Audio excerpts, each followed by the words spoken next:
Eder. Mech.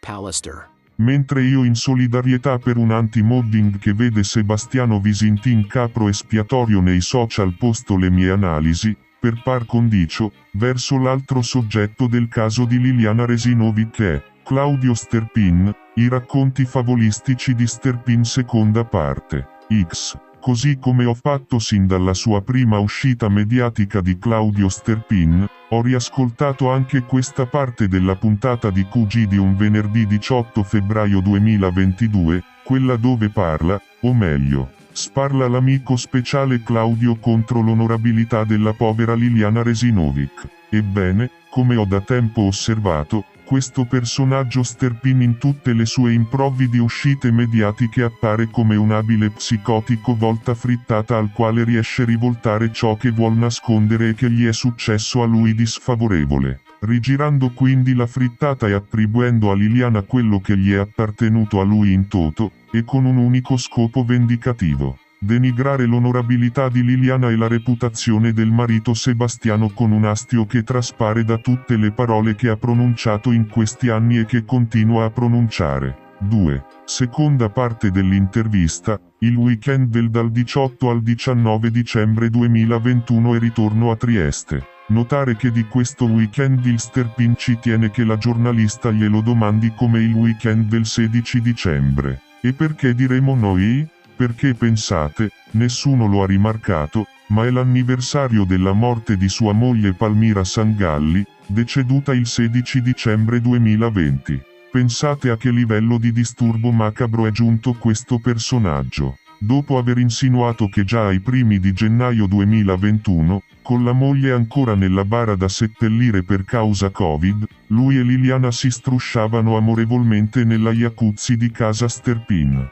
Ma vi rendete conto? Pensate davvero che una donna mite e nobile come Liliana non aspettava altro che assecondare una sconceria simile di sfondo necrofil coreografico? L'Inviata, dove volevate andare il weekend del 16, Sterpin, il programma prevedeva di andare comunque in Istria, probabilmente a Umago, perché ad Umago ci sono alcuni alberghi che conosco, non avevo ancora prenotato niente. Io l'avrei fatto il giovedì, nel giorno esatto dell'anniversario della morte di Palmira Sangalli, lei era d'accordo di venire indifferente dove, l'importante era uscire da casa e, diciamo, uscire dalla provincia, l'Inviata. Ma una volta tornati poi, cosa sarebbe successo? Sterpin, probabilmente spalleggiata dal fratello o da me sarebbe andata a casa sua a prendersi le cose più importanti, più urgenti che le servivano, per cambiare casa. Nel frattempo avrebbe già dovuto dire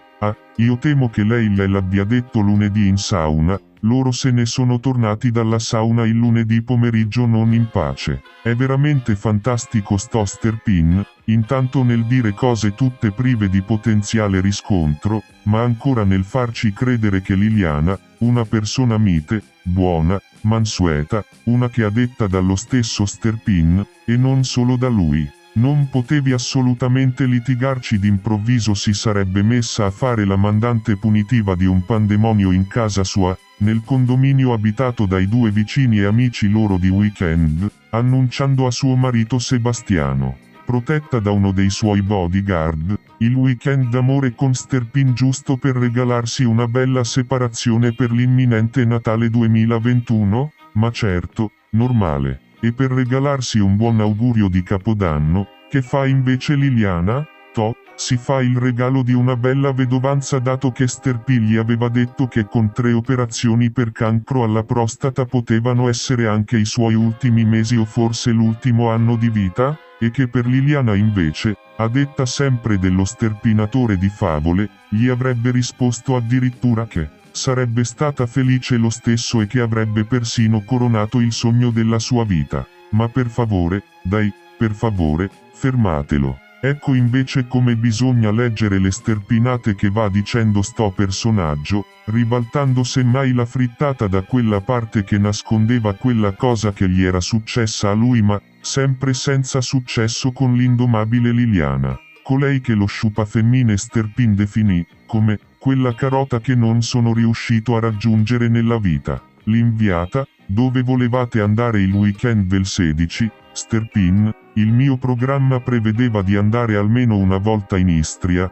probabilmente a Umago, perché ad Umago ci sono alcuni alberghi che conosco, non avevo ancora prenotato niente. Io l'avrei fatto già a settembre 2021, o anche a gennaio 2021, ma lei non era d'accordo di venire con me, indifferentemente dove io prenotassi, l'importante per lei era, finito di stirare, uscire da casa mia e, diciamo, uscire dal mio cancello. Punto. Sono d'accordo con la ex PM. Carmen Pugliese, cosa aspettano gli inquirenti a mettere sotto torchio questo personaggio inquietante? Della svolta che è stata data ogni venerdì a quarto grado puntando i riflettori sui racconti favolistici del Claudio Sterpin, poi, come sempre, non ce n'è traccia sui quotidiani locali di Trieste. Il commendatore al merito sembra quasi che non si debba toccare. La cosa mi preoccupa e non poco, appare come se determinate categorie di Trieste fossero in mano a una sorta di massoneria spuria a guisa di protezione dei suoi affiliati. Claudio Sterpin invece, deve ancora chiarirci molte cose.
Ehi, non dimenticare di iscriverti a questo canale.